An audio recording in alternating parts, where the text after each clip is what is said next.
I always joke that like my favorite things to talk about are the two things they tell you never to talk about at work, and that is religion and politics. So those are honestly probably my two favorite things to talk about, and that is something I've noticed too. With you, just in the like I said, the time that we've been talking, both on your social media presence and just you personally, conversation wise, I've seen there you do have a passion when it comes to politics, which I think is good, and I think we're going to get into that a little bit. Um, but you don't sacrifice your um, theological pursuits for that. It is something that I think you kind of see, and I mean, correct me if I'm wrong, but I think you kind of see it as they go hand in hand. There's not necessarily a separation there, Mhm. and so we'll get into some specifics, but let's talk a little bit about what your. We don't have to go any specific views yet, but kind of how you see your role in politics.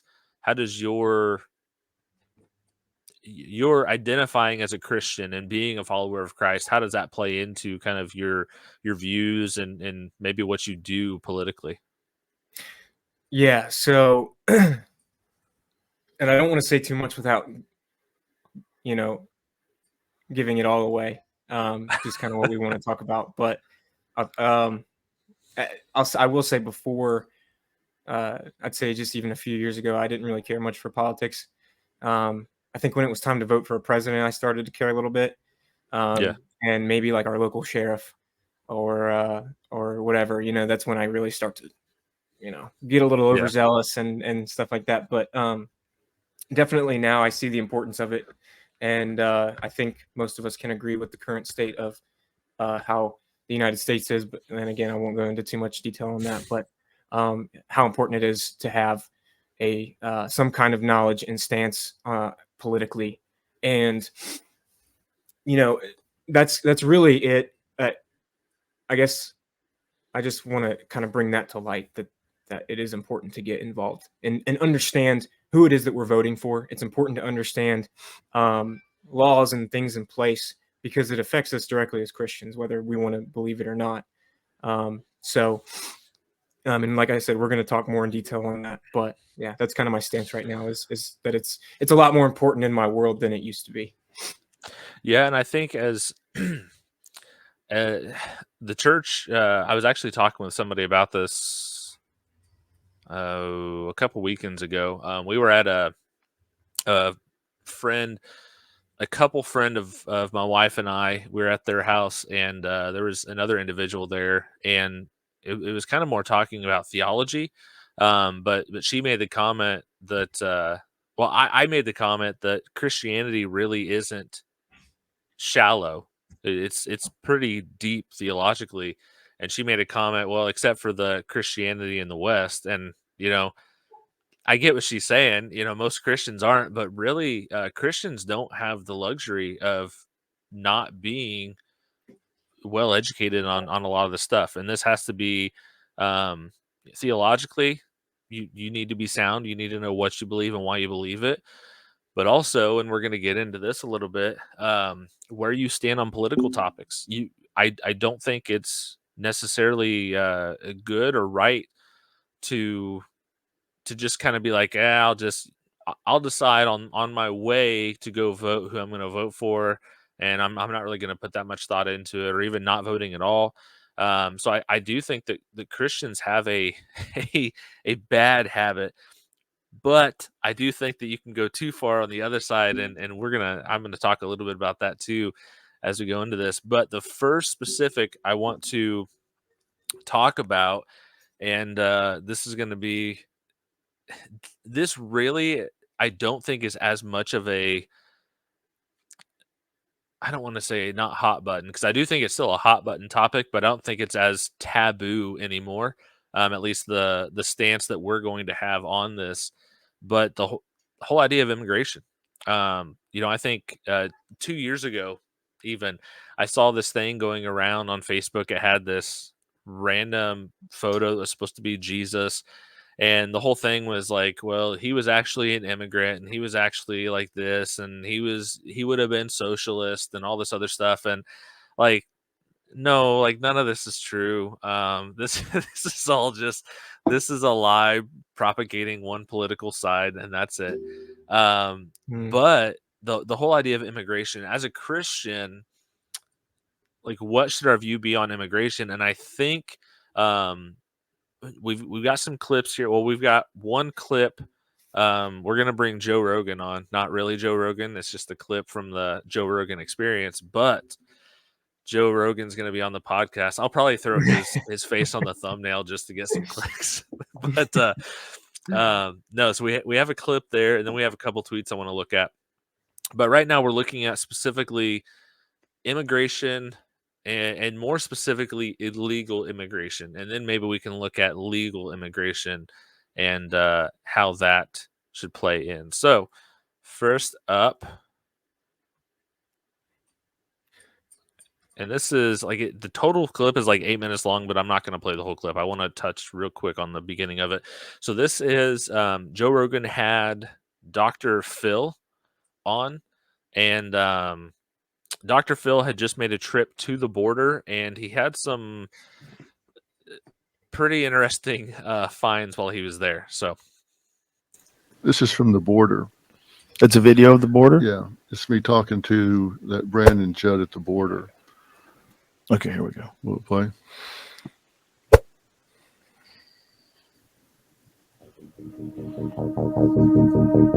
These children that are coming in with someone that says, I'm their mother, aunt, uncle, or whatever, we have no way of verifying that. We do not. We used to. Under President Trump, we had rapid DNA testing. That's been done away with. Are they given money, these people that are released into the country? So it's our taxpayers that ultimately facilitate the travel. But yes, travel is facilitated, and they are given all the necessities that they need. But that could be a trafficker. There's a very good possibility that they're being trafficked, that they're going into the industry, or they're being forced into the sweatshops. And we know that. We knowingly are spending our tax dollars to sell children into sex trafficking. How under... Yeah. That's it. It goes on from there. But basically what happened, this guy that he's talking to, he is, I think, the head of the Border Patrol Union, if I remember correctly. And this guy basically says, like, we can definitively say that these kids are going into trafficking rings. And so the process, what happens is kids will come across the border. They'll have a phone number written on their arm, and they'll call up this number and they'll say, hey, we've got a kid here that's got your number. Are you expecting them, or do you want them? Will you receive them? Whatever. And the person says yes. And so they send the kid to him. And he even says, he alluded to it a little bit in this clip, and he says it again. I don't know if it's in this clip or if it's in the full video that Dr. Phil does, but the guy says it's not possible that these kids are being shipped into trafficking rings. It's not just possible. It is definite. Like, we are for sure, taxpayer money is going to send these kids to these places. So that is because of the very lax policies currently at the border. It's not difficult if they make it across. Even if they don't make it across, there's really nothing that's being done to stop some of this. And as Christians that try to say it is the godly thing to do to allow people to come here, are either I'll say this as nicely as I can. You're either evil or you're ignorant. And there's no other one, because this is a definitive thing that is happening, and it's because of this policy. So you are saying you are okay with kids going and being sent to these places and having this stuff done to them. I'll let you, Cody, before I ramble on some more about it. No, you're good. Yeah. So, I mean, this is unfortunately, and I mean, these laws, that are or lack of or that are in place is because of the current administration. And there's not really much that we can do about it other than I know that there's teams like what are they? Operation something Lantern, but these groups of people, I know Victor Marks has one, Tim Tebow has one, and they're going into places and they're trying to get these kids out of here, right? We're trying to get the people that are trafficking, at least, and which is good, but it's difficult when the people are just flooding into the borders with not a lot of laws in place to or rules in place to make sure that we're letting people in that are safe, and that, like they said with these kids, they're just flooding them, pushing them right through the border, and knowingly sending them off to most likely their death, or for them to be trafficked over and over and over again, which is so terrible. And you've got people on the left, and I use that word loosely because there's a lot of people that believe that, oh, we just let these people in and let them roam free. We're doing them a service. And for the most part, a lot of these people that try to come into the United States, yes, they want to come here and they want to work and they want to contribute and they want a better life for their family. But what slips through the cracks when you don't enforce rules to letting people in, and that most people will follow, like they have in the past. They do all the things that they're supposed to so that they can come here and be a U.S. citizen the right way.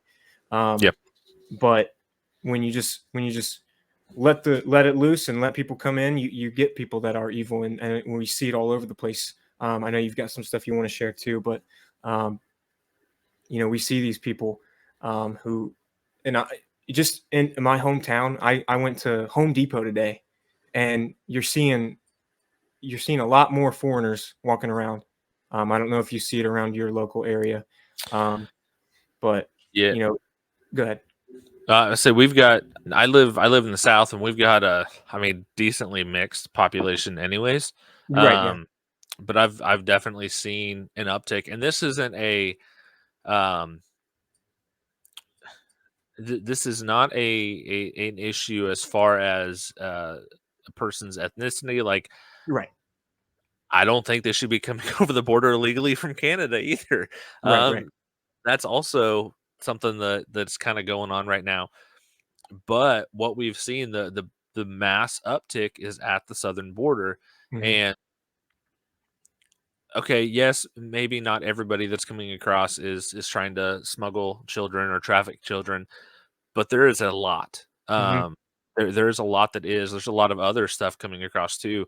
And even more so in the past year because Yeah. of the loosened policies. Yep. And this isn't so I will say, I don't have issue really saying this. I don't like labeling myself with one specific party. But because there's really there's a lot of people that are really problematic in both parties. Mm-hmm. That being said, I will say that at least in the current kind of political world we find ourselves in, if you are a Christian, I don't see how you can go along with the Democratic Party. That's not always been the case, Right. but I think with the things that are pushed as acceptable by the party overall, I don't see how you can go along with that as a Christian. Now, I still don't call myself a Republican, even with that, because there's a lot of issues there too. Yeah, sure. But this illegal immigration thing, and that's what it too is, specifically focusing on the illegal immigration. There are a lot of people that have come across the border and they have done it legally. They've gone through the processes that they're supposed to. They've taken the tests and things that they're supposed to. I don't have an issue with that. I think actually what we've seen statistically, most Americans actually want to restrict all immigration, legal and illegal. So that's not really even an issue. And I don't know that I'm really for restricting the legal immigration. I think the focus right now should be the illegal stuff. Mhm.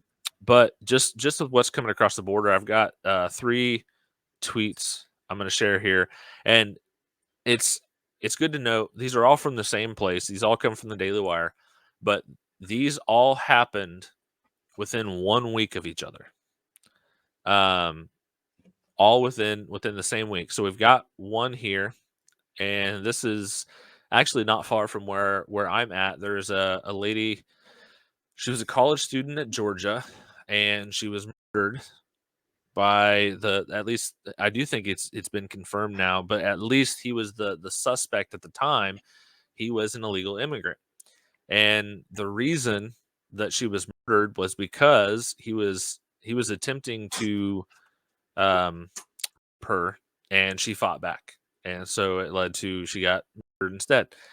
Um this next one, again, an illegal immigrant arrested for murdering a toddler. Um the common denominator is that they broke the law to come here, intentionally broke the law to come here. And this last one, and it is I think the worst of the 3. A man in Utah was alleged. I'll just put it there. You guys can probably, if you're just listening, you can probably guess what is being alleged here. But doing something to an 11-year-old. And this is 100% because of the policies that are active right now at the border. And this is not something that um, it could be stopped today. Like there's nothing else that needs to be done. Like it could be stopped today. But the thing we want to look at though is the Christian view on this. So as a Christian, can you say that you genuinely you think Jesus would support something that, or would want you to support something that is not even indirectly, it is directly leading to this kind of stuff happening. It is directly leading to women and children being murdered, women and children being assaulted. Um, it is directly leading to children being trafficked for the purpose of, I mean, the better of the 2 options is sweatshops. Like, I don't I don't see how as a Christian you can make an argument that that is where you should be, or that you should be in favor of those things. Um, Mhm. go ahead, Cody. Yeah, no, that's. I mean, it it all falls back on, you know, who. I guess I want to say it falls back on who we vote for, but ultimately, I mean, it's not like the politicians are just bringing these kids in themselves physically. They're not going down there to drag them in here, but it. This is the kind of stuff that happens when and there's so many different avenues and things that we can take with this. Um, but this is what happens when people don't do their research and vote based solely on emotion of and I feel like social media plays a huge role in this. Um, Yeah. and people are either hardcore Democrat or hardcore Republican, and so they're just going to vote, and they're not. It's a lot of it's laziness or kind of what I said before. It's just they're they're so focused on voting for their party that they just ignore the things that politician specifically wants to implement and what they stand for. And it's lazy, and it's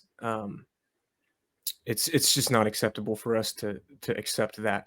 As Christians, we should absolutely do our research, and we should absolutely make sure that without 100% doubt, that we are voting for somebody that also stands for the things that we believe.